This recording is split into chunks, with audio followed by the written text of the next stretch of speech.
Okay, so today's what? November 25th? So, Black Friday, day after Thanksgiving.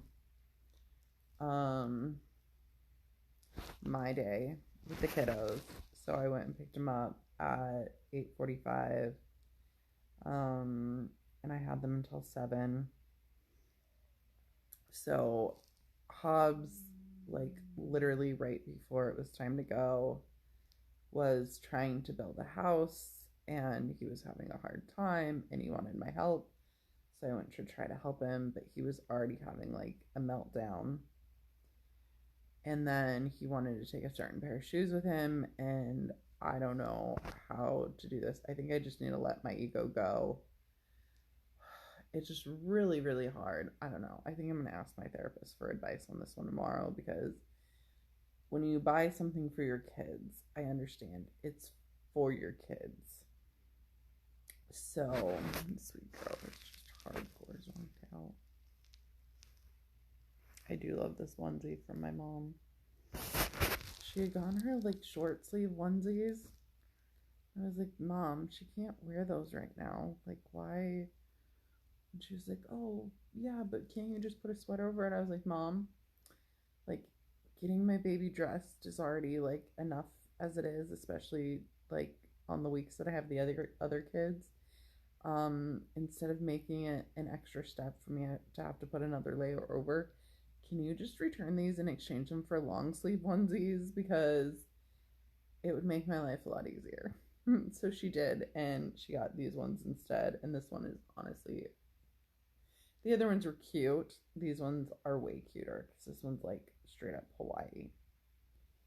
So, as I was saying, I think I'm going to ask my therapist for advice with this because I understand when I buy something for my kids, it's for my kids. But I do have a hard time with things like the really nice, expensive barefoot shoes that I get them.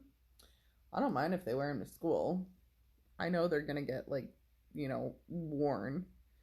And my kids, play hard. So I know that their stuff is going to get worn. And I buy them shoes and I buy them clothes all the time.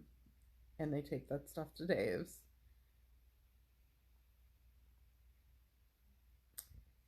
But it is hard because a lot of the stuff that goes to Dave's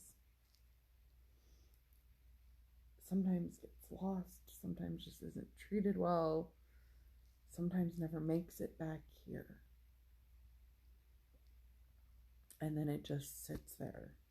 And then, like the watch, right? Like, that's a prime example. The nice, I get that money is something that I'm still working on, and it's still a hurdle, and it's still something I need to, like, learn how to let go. And I know this is, like, instilled in me from my parents, and it's something I still need to work on. Like, abundance. Money is abundant. Like, things are, like, it's their her and her friend Allison, their magic mojo, abundance, prosperity, like all this stuff, right? So I know this is a block, like the $200 watch that I got for Callie, that she did amazing bringing it back and forth until I told her, hey, you have a phone here that you can use. Would you like to just leave that one at Dad's so you don't have to keep bringing it back and forth? And I, again, maybe should have known she had already lost a charger there. So I had already bought her another charger for the phone. So she said, yeah, she would leave it there. I don't even think it was like a week or so. She no longer could find her watch. So what happened to it? I legit, to this day, still have no clue. I have no clue where it went. Like, absolutely none. Because she said it was in her room. She said it was charging. Like, who knows if Hobbs, Sam, Dave, like, I literally have no clue. And Callie does misplace stuff. And in my opinion, it's because she has too much stuff. Too much stuff to manage. Too much stuff. Too much, right? So she can't keep track of it all. So I told her when she feels ready to let me know, and I will get her another watch phone to bring to Dad's. But she already has her glasses. She has a patch for her eyeglasses. She already lost one. So I already need to rebuy her one. So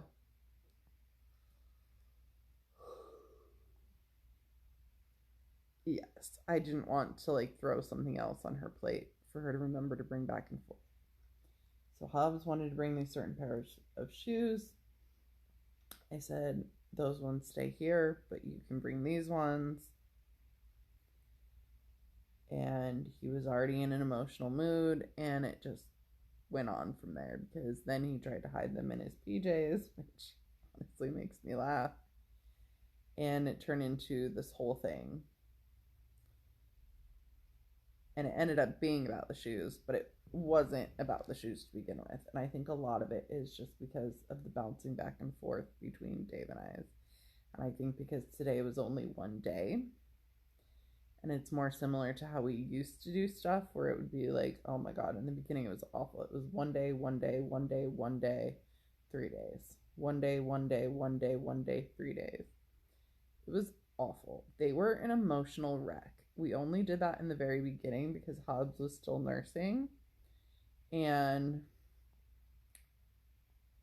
I didn't want him to be gone, like too long. I probably would have been okay with the 5225, but it was kind of like also suggestion for Dave, so that it would be like the same day.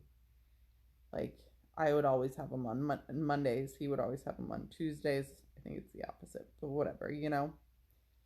So today, when they left, like saying goodbye to Hobbs and him crying, it legit killed me. Like, okay, not legit, because I'm still alive, right? It figuratively killed me. Not like before when I actually did die.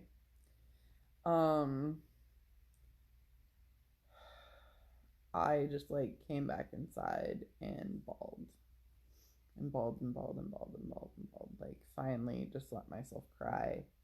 And I think that's a large part of what I've been holding in, is just that grief. It has been 3 years since I left Dave. It has been 2 years since I've had to share the kids, because for the first year I had full custody. So I think it was finally like, I think I have been closed off the last 2 years, not letting myself feel this either, because I think having to say goodbye to my kids is so painful that I've been closed off so that I wouldn't feel it, because it was too painful. And today it was like I finally just sat here and felt the feels and let myself feel it. I let myself cry, let myself grieve the fact that this is not. Oh my God, let's see if I can get this.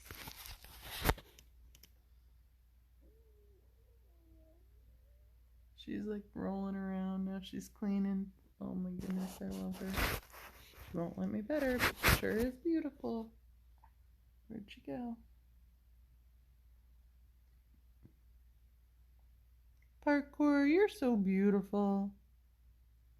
Parkour. Oh, I love you. Oh yeah, there you go. You want to see a cat licking herself? Okay. So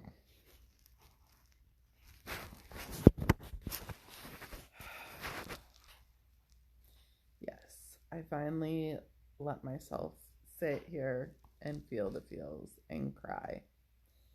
And I'm going to guess that that was probably actually more likely what was going on with me breaking back out again.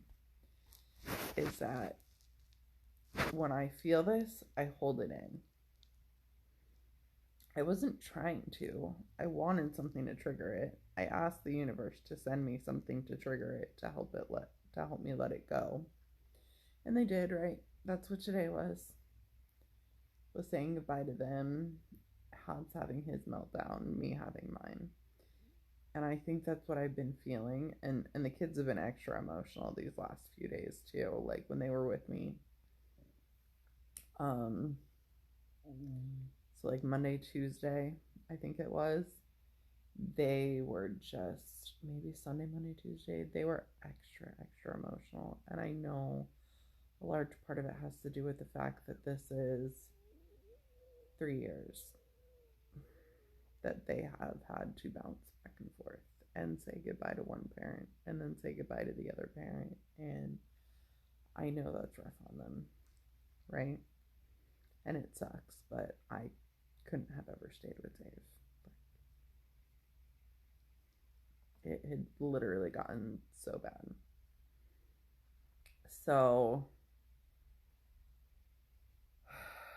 I just want to allow myself to feel this stuff when it comes up and not hold on to it, because I feel like when I do, it's gonna find a way out of my body. And it was probably via the rash and the anger bubbling up about me having to say goodbye to my kids, and the sadness, and my finger crying because I wasn't letting myself cry.